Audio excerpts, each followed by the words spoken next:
Chapter first chemical reaction and equations के आगे के टॉपिक्स की ओर बढ़ते हैं, जहां पर हम लोग ये देखेंगे कि हम लोगों ने जो रिएक्शंस पढ़ी हैं अभी तक, उन रिएक्शंस के बारे में मैंने जाना था कि कैसे कैसे फिजिकल स्टेट चेंज और कलर चेंज, प्रेसिपिटेट फॉर्मेशन या हीट चेंज रिएक्शंस पढ़ी थी।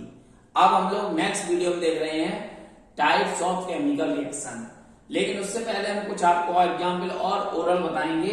उन एग्जाम्पल्स में आपको समझ में आएगा कि हाँ भाई पुरानी रिएक्शंस का क्या यूज रहा था। जैसे आपने कभी दीपावली पर अपनी एक फुलझड़ी होती है जो एक चमकीली व्हाइट कलर की आती है, अगर उसको आप जलाएंगे तो व्हाइट फ्लैश के साथ जलती है। वो मैग्नीशियम के पार्टिकल से बनी हुई होती है और वो व्हाइट फ्लैश के साथ जलती है।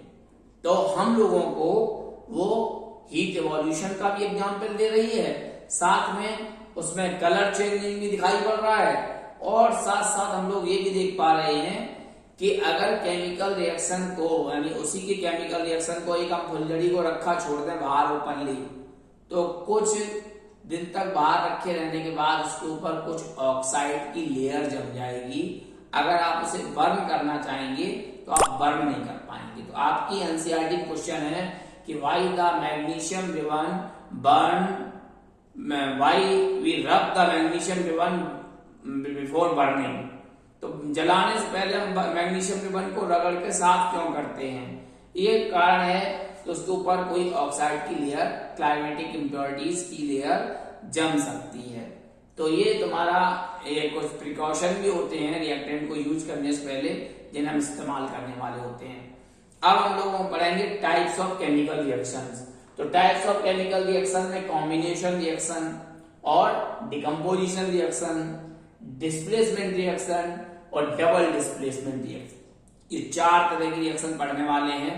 हालांकि क्लास जैसे जैसे आपकी बढ़ती जाएगी तो आप टाइप्स ऑफ केमिकल रिएक्शन को अलग अलग कॉन्सेप्ट पर अलग अलग तरह से पढ़ते जाएंगे। लेकिन अभी फिलहाल आपको मैं जो रिएक्शंस हैं वो दिखा रहा हूं। इसमें ही एक लास्ट रिएक्शन होती है जिसे बोलते हैं रेडॉक्स रिएक्शन। हालांकि वो इन्वॉल्व तो इन सभी प्रोसेस में है, लेकिन अलग से उसका एक नाम होता है जिसे बोलते हैं रेडॉक्स रिएक्शन। तो इतनी तरह की रिएक्शन तो हम लोग डिस्कशन करने वाले हैं इस वीडियो के अंदर। Combination reaction,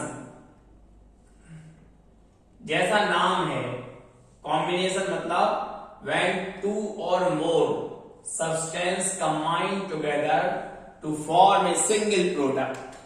When two or more reactant combine together to form a single product, these reactions are known as combination reactions. Okay? तो ये एग्जाम्पल हो गया इसका कॉम्बिनेशन। और जस्ट अपोजिट में हम लोग जो पढ़ेंगे वो होगी डिकम्पोजिशन। डिकम्पोजिशन इसमें क्या होता है कि a single reactant decompose into 2 और more than 2 substance called decomposition. एक सिंगल कोई सब्सटेंस होगा जो कि ब्रेक डाउन हो जाएगा अलग अलग तरह से, और या तो 2 या 3 चीजों में स्प्लिट आउट हो जाएगा, उसे बोलेंगे डिकम्पोजिशन रिएक्शन। तो पहला हम लोगों ने पढ़ा है कॉम्बिनेशन और दूसरा पढ़ा है डिकम्पोजिशन। आज हम इनके ही एग्जाम्पल देखने वाले हैं। कॉम्बिनेशन मतलब जैसे कि H2 plus O2 gives out H2O। Hydrogen जो गैस होती है, ऑक्सीजन जो गैस होती है, हाई प्रेशर पर अगर हम प्रेशर हाई कर दें तो ये बन जाता है वाटर, वो भी लिक्विड स्टेट में। अब आप देखिएगा कॉम्बिनेशन रिएक्शन पढ़ रहे हैं, लेकिन जो हम पहले पढ़ चुके हैं फिजिकल स्टेट चेंज रिएक्शन, ये उसमें भी इन्वॉल्व हो जाएगी। आपको यहाँ पर एक रिएक्शन में कई अलग अलग प्रॉपर्टीज यूटिलाइज होती हुई दिखाई पड़ेंगी, जिन्हें आप ऐसे समझ सकते हैं। ठीक है, आपको कॉम्बिनेशन रिएक्शन में हम बहुत सारे एग्जाम्पल दे सकते हैं, जैसे कि मैग्नीशियम। अभी मैंने आपको समझाया था मैग्नीशियम रिबन को बर्न करते हैं, तो बर्न करने के लिए ऑक्सीजन की जरूरत पड़ती है, तो ऑक्सीजन के साथ जला दिया तो बन गया MgO, सॉलिड प्रेसिपिटेट। तो हम आप इसको बैलेंस कर लेंगे। ऐसे ऊपर की रिएक्शन में H देखिएगा 2 2 जा 4 है, तो इन्हें भी बैलेंस कर देंगे हम। तो बैलेंस करना है, साथ में इसी की फिजिकल स्टेट भी लिखनी है। ये आपको हेडेड डालनी पड़ेगी कि फिजिकल स्टेट भी लिखनी है और उसकी बैलेंसिंग भी करनी है। तो ये जो होगा कंप्लीट रिएक्शन बोली जाती है। तो आपको कॉम्बिनेशन रिएक्शन में ये दो चीजें मिलकर एक सिंगल प्रोडक्ट बना रही हैं, तो ये सब एग्जाम्पल किसके हो जाएंगे? कॉम्बिनेशन रिएक्शन के। तो कॉम्बिनेशन रिएक्शन में मेरे पास बहुत सारे एग्जाम्पल हो सकते हैं। हम अगर चाहें तो बहुत सारे एग्जाम्पल और भी आपको बता सकते हैं, जो कि आपकी लाइफ में कहीं ना कहीं यूज हो रहे होते हैं। आपने देखा होगा कि आपकी मम्मी जो है पायल पहनती है, चांदी के ऑर्नामेंट, कहीं भी पायल, अंगूठी, कुछ भी चीज सिल्वर की बनी होती है, और इसको आप सल्फर से रिएक्शन कराओगे तो सल्फर डायरेक्ट रिएक्शन करता नहीं है। तो हम लोगों के चारों ओर गाड़ियों से H2S गैस रिलीज होती रहती है। तो H2S गैस सिल्वर से कंबाइंड हो जाती है और बना देती है Ag2S प्लस H2, इसके साथ जुड़ जाती है। तो ये ब्लैक कलर का सब्सटेंस बन जाता है। और हाइड्रोजन जो है गैस होती है, ये सॉलिड होता है, ये गैस होती है, ये सॉलिड होता है। तो आप देखिएगा यहां पर फिजिकल स्टेट में एक्सचेंज हो रहा है एक रिएक्टेंट, साथ ही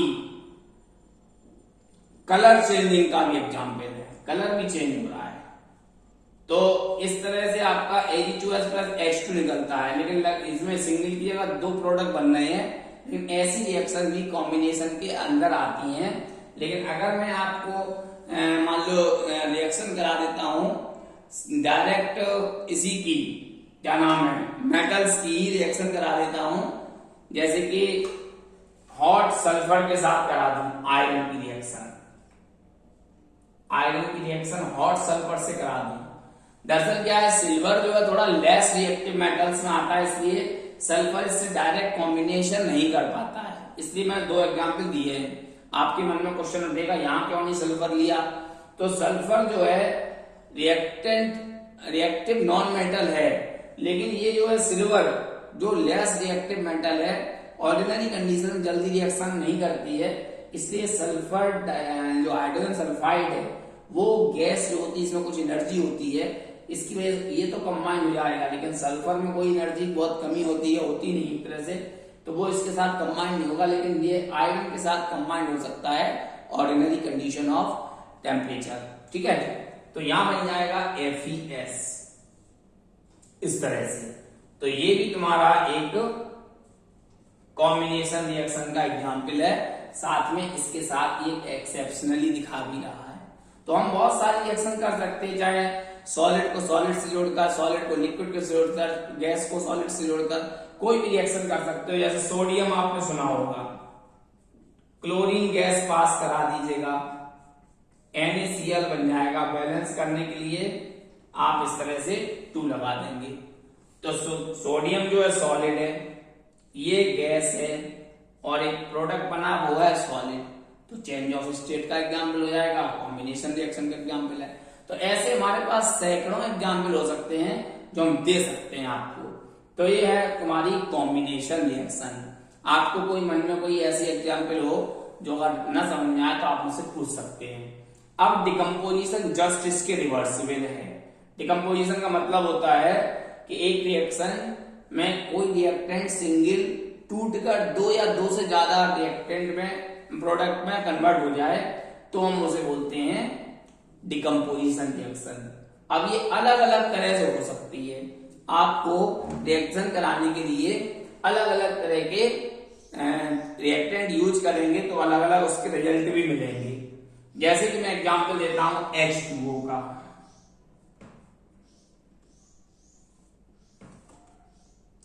इसका इलेक्ट्रोलिसिस करा दो, ठीक है। तो इलेक्ट्रोलिसिस कराओगे तो बन जाएगा H2 प्लस O2।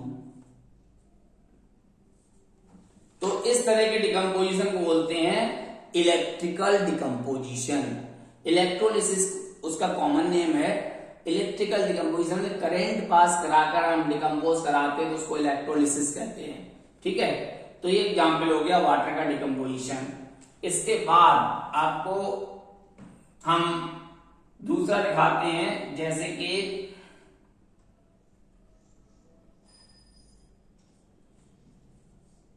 AgBr। इसमें सनलाइट अगर पड़ जाती है, जिसको हम लोग H न्यू से दिखाते हैं, ऐसा मैं आपको पहले बता चुका हूं। H न्यू सिंबल होता है, ग्रीक वर्ड होता है सनलाइट का। और AgBr को अगर हम धूप में रखा छोड़ दें तो वो Ag प्लस Br में टूट जाएगा और एक ब्लैक कलर बनाएगा। तो जो ये कलर चेंजिंग का भी एग्जाम्पल है और डिकम्पोजिशन का भी एग्जाम्पल है। Br कभी अकेला रहता नहीं, इसलिए ये Br2 फॉर्म में रहता है। तो बैलेंस करने के लिए हमें यहाँ पर 2 लगाना पड़ेगा, ठीक है। तो आप बैलेंसिंग देखेंगे, साथ में इसका वो भी देखेंगे कि क्या क्या फिजिकल स्टेट चेंज हो रही है, क्या क्या चीज रिप्रेजेंट हो रही है, वो सब आपको यहाँ पर दिखानी पड़ती हैं। तो फिजिकल स्टेट रिप्रेजेंट करो, साथ में यहां पर रिप्रेजेंट करेंगे आप उसका कलर वगैरह। तो ये कंप्लीट रिएक्शन रिप्रेजेंटेशन करोगे तो आपकी रिएक्शन बहुत ही अच्छी मानी जाती है और बोर्ड में आपको कोई भी नंबर नहीं कटेंगे इस बात को लेकर। तो डिकम्पोजिशन है, पहला सनलाइट के साथ, दूसरा इलेक्ट्रिसिटी के साथ। जो सनलाइट के साथ होता है ऐसी रिएक्शंस को हम बोलते हैं फोटोलिसिस, यानी those reactions which decompose in presence of sunlight they are known as photolytic decomposition। photolytic मतलब सनलाइट की प्रेजेंटेशन में डिकम्पोजिशन होगा, उसे बोलेंगे फोटोलिटिक डिकम्पोजिशन। और ये सब्सटेंस बोले जाते हैं फोटोलाइजर। फोटोलाइजर, ठीक है। तो ये फोटोलाइजर है। ऐसे हम और भी एग्जाम्पल AgI, AgCl कोई भी ले सकते हैं, वो अलग अलग कलर में डिकम्पोज होकर आपको दिखाई पड़ेंगे। तो एक हो गया इलेक्ट्रिसिटी से, दूसरा हो गया सन से। अब आ रहा है डिकम्पोजिशन, जैसे CaCO3 कैल्शियम कार्बोनेट, हीट कर दो इसे तो बन जाता है CaO और CO2। तो ये रिएक्शन जो होती है ये हीट करने से हो रही है, तो इसे बोलते हैं थर्मल डिकम्पोजिशन। थर्मल डिकम्पोजिशन, ठीक है। तो इस थर्मल डिकम्पोजिशन बोल देते हैं। तो आपको किस तरह से किन कंडीशंस में डिकम्पोजिशन हो रहा है इस बात का एहसास रिएक्शन को देखने के बाद हो जाएगा। आप एक नजर देखो इसको कि कोई एग्जाम्पल आपको और तो नहीं चाहिए इस तरह का कोई।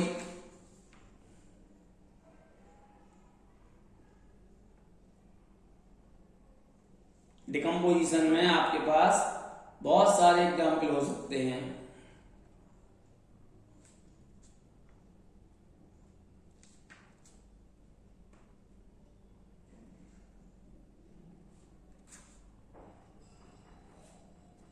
ठीक है, तो एग्जाम्पल और बढ़ाना चाहो बढ़ा सकते हो। जैसे मैं एक एग्जाम्पल एनसीईआरटी में तो नहीं है शायद, लेकिन मैं फिर भी बताता हूं। FeSO4 इसको हीट करेंगे, थर्मल डिकम्पोजिशन का एग्जाम्पल है। हीट करेंगे तो मेरा बन जाएगा Fe2O3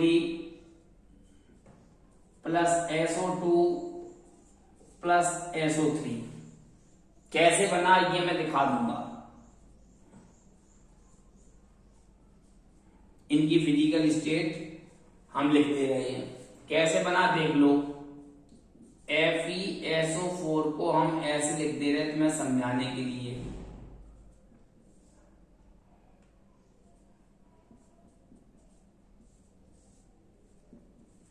देखिएगा, दो FeSO4 के मॉलिक्यूल लेंगे और इनको हीट करेंगे तो ये अपने आप स्प्लिट होंगे अलग अलग तरह से।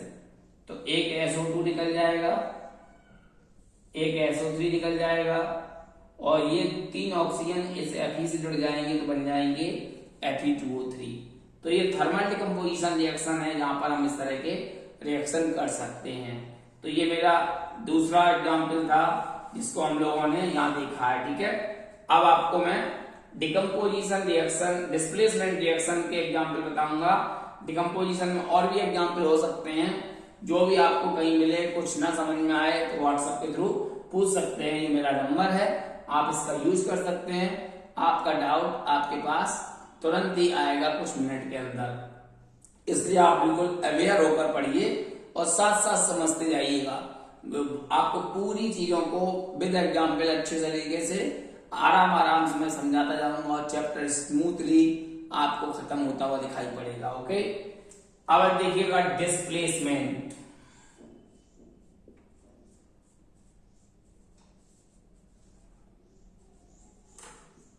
डिस्प्लेसमेंट का मतलब होता है कि अगर किसी सब्सटेंस को हम डिस्प्लेस कर दें, कहीं से हटा दें किसी के साथ, जैसे ए और बी दोनों फ्रेंड हैं, इनके साथ तीसरा नया फ्रेंड जुड़ना चाहता है, तो क्या करेगा, किसी एक को डिस्प्लेस करेगा इसके साथ। ठीक है, तो ये बन जाएगा AC+B। इस तरह से ये डिस्प्लेसमेंट होता हुआ हमें नजर आएगा। ठीक है, वो डिपेंड करेगा मेटल से रिएक्शन करा रहे हैं कि नॉन मेटल से। नॉन मेटल होगा तो मेटल से जुड़ेगा, मेटल होगा तो नॉन मेटल से जुड़ेगा। ये आपको ध्यान रखने वाली चीज है। तो हमेशा more reactive element displaces less reactive element. Example तौर पर जैसे मान लो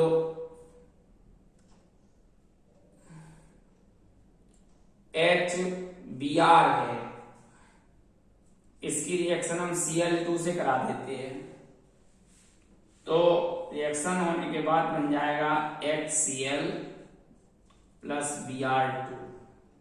तो बैलेंस करने के लिए आपको यहाँ पर 2 लगाना पड़ेगा, और इस तरह से आप देखेंगे कि ब्रोमीन को क्लोरीन ने यहाँ से डिस्प्लेस कर दिया है। तो ये रिएक्शन इस तरह से डिस्प्लेसमेंट रिएक्शन होगी, जो एक मोर रिएक्टिव ग्रुप एक लेस रिएक्टिव ग्रुप को उसकी एक्वस स्टेट का मतलब होता है जिनको वाटर में डिसॉल्व करके बनाते हैं या जो कि लिक्विड फेस में होती हैं, और ये है गैसियस फेस। तो ये एक्वस स्टेट बनेगा और ये लिक्विड फेस बनेगा। तो ये चेंज ऑफ स्टेट का भी एग्जाम्पल है। कलर भी चेंज होता हुआ नजर आएगा आपको, कलर चेंजिंग का एग्जाम्पल है। तो एक रिएक्शन में हम कई प्रॉपर्टी देख सकते हैं जो आपको, चाहे वो डिस्प्लेसमेंट हो या डबल डिस्प्लेसमेंट रिएक्शन हो, आप इसको समझ सकते हैं आराम से किसी के साथ भी। इसके लिए हमारे पास एक रिएक्टिविटी सीरीज होती है जो मैं आपको यहां लिख के दिखा सकता हूं।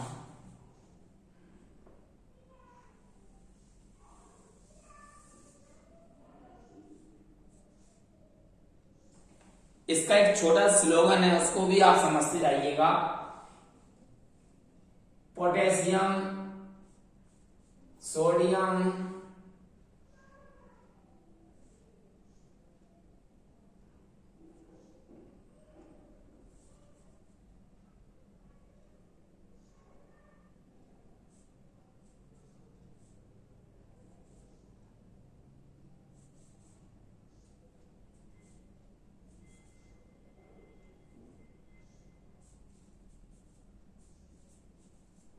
देखो सिंबल आपको अच्छे से समझ में आने चाहिए।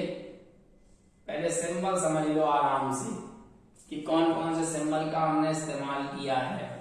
हमारे पास बहुत सारे होते हैं। कई तरह से इसे रिप्रेजेंट कर सकते हैं।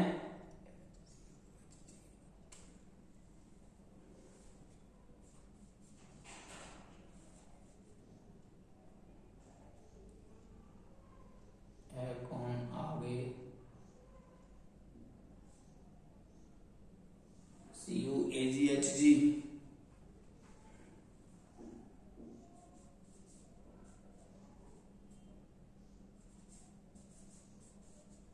देखो सीरीज तो वैसे ये अलग अलग स्टैंडर्ड पे अलग अलग मिलेगी आपको, मैं आपको अलग अलग तरह से समझा भी सकता हूं।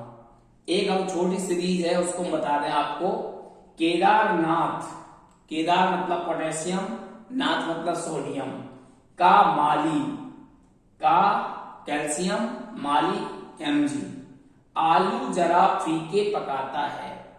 केदारनाथ का माली आलू जरा फीके पकाता है। तो हम सीरीज न भूल जाएं, उसके लिए स्लोगन याद कर सकते हैं, केदारनाथ का माली आलू जरा फीके पकाता है। ठीक है, फिर कौन है आगे आए, कौन है आगे आए, आगे आए। इसके बाद और भी एलिमेंट होते हैं, लेकिन फिलहाल आप लोग अपने 10th लेवल पर ध्यान में रखते हुए आप इतने एलिमेंट जरूर याद कर लो। हाइड्रोजन से जो ऊपर लिखे हैं वो मोर रिएक्टिव है, और हाइड्रोजन से जो नीचे लिखे हैं वो लेस रिएक्टिव है।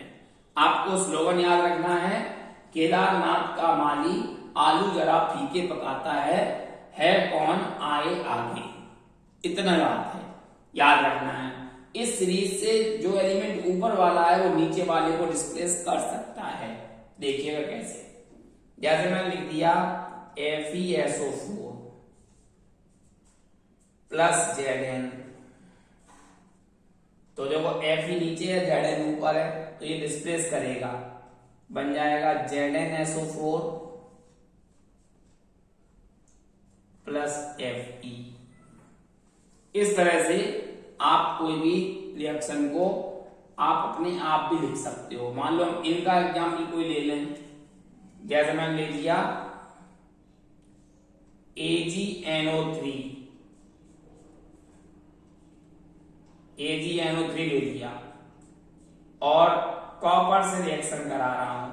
अब देखिएगा कॉपर इसमें ऊपर है तो डिस्प्लेस कर सकती है, तो हम लोग इसे ऐसे लिख सकते हैं CuNO3 का होल ट्वाइस प्लस Ag। आप सब लोगों को यह ध्यान रखना है कि आपके पास सभी एलिमेंट के आयंस या उनके कंबाइंड स्टेट वाले आयंस जो हैं उनके चार्जेस आपको याद रखने हैं। ये चार्ज अगर याद नहीं होंगे तो आप कंपाउंड बनाने में गलती कर सकते हैं। तो सभी बच्चे क्लास 9th की बुक से सभी एलिमेंट के और मिक्स्ड आयन के चार्जेस याद करके आएंगे। बहुत नेसेसरी है इस चैप्टर को पढ़ने के लिए। आज के वीडियो में हम ये 3 रिएक्शन डिस्कस कर चुके हैं। अगले वीडियो में हम डबल डिस्प्लेसमेंट और रिडॉक्स बताएंगे, क्योंकि ये दोनों लेंदी टॉपिक हैं, इनको मैं ज्यादा एग्जाम्पल देकर समझाऊंगा। तो आपको अगर इनमें से कोई भी रिएक्शन ना समझ में आए या कहीं आपको किसी बुक में कोई अच्छी सी रिएक्शन मिल जाए तो आप मुझे कमेंट बॉक्स में डालकर पूछ सकते हैं, अदरवाइज मेरे व्हाट्सएप नंबर को इस्तेमाल कर सकते हैं। आज के वीडियो में इतना ही।